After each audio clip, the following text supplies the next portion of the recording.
And the king gave a great banquet, Esther's banquet, for all his nobles and officials. He proclaimed a holiday throughout the province and distributed gifts with the royal liberality. You ever fuck a dick so good they make a holiday for you? Probably not. When the virgins were assembled a second time, Mordecai was sitting at the king's gate, but Esther had kept secret her family background and nationality just as Mordecai had told her to do, for she continued to follow Mordecai's instructions as she had done when he was bringing her up. So she's kind of his agent on the inside. She still does what he says, even though she's under the king. During the time Mordecai was sitting at the king's gate, Bigthana and Teresh, two of the king's officers who guarded the doorway, became angry and conspired to assassinate King Xerxes. But Mordecai found out about the plot and told Queen Esther, who in turn reported it to the king, giving credit to Mordecai. And when the report was investigated and found to be true, the two officials were impaled on poles, and all this was recorded in the book of the annals of the presence of the king. So, I mean, like, I'm all for, Minority Report style crime investigations. Tom Cruise is my personal hero. But do we have to impale them on poles? Yeah, it sends a message. You gotta say, hey, if you're gonna do crime, you gotta do the time. And the time you're gonna be spending is on a pole, dead. I guess that's productive. Yeah, often when I plot assassinations, I do so in public, near gates. And then today we're gonna go ahead and finish with Haman's plot to destroy the Jews. See, Hitler wasn't the first. Hitler was one in a long line of people who just really hated the Jews. You know, you gotta ask yourself, Jews, at some point, maybe it's you.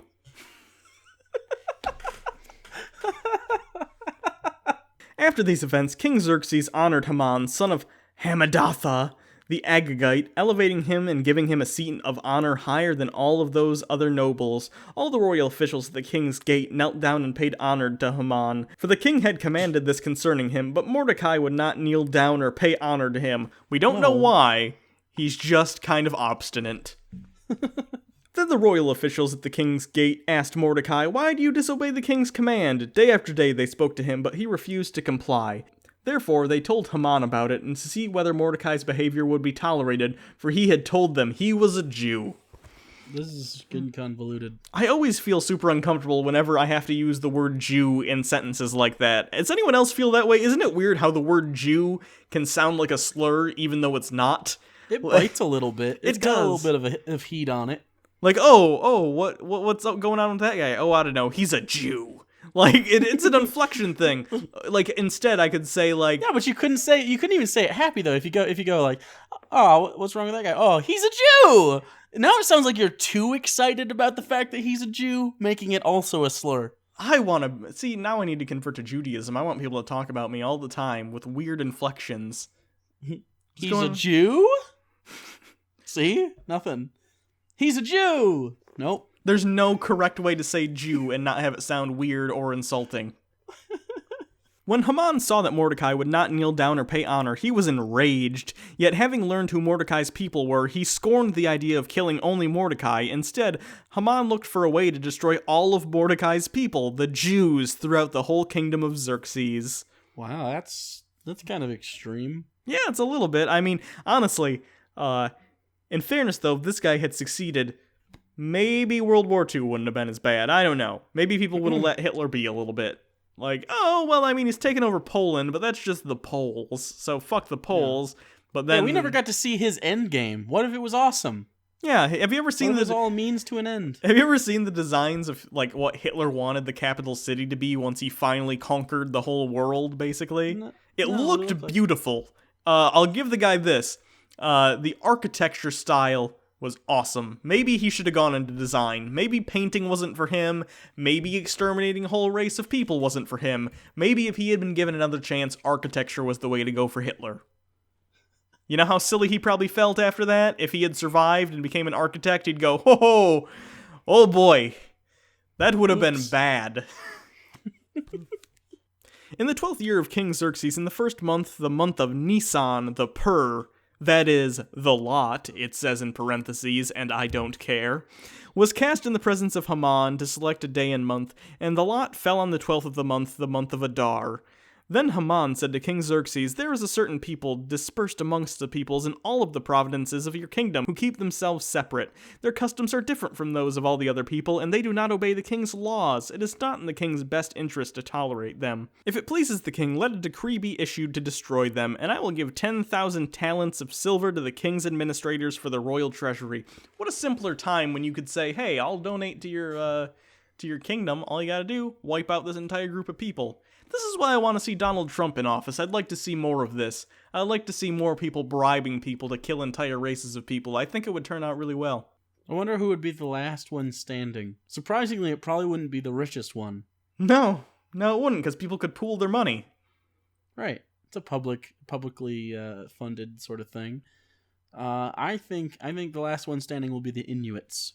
Yeah, they don't really bother everyone's people. Everyone's going to forget about them. Everyone's going to be like, ah!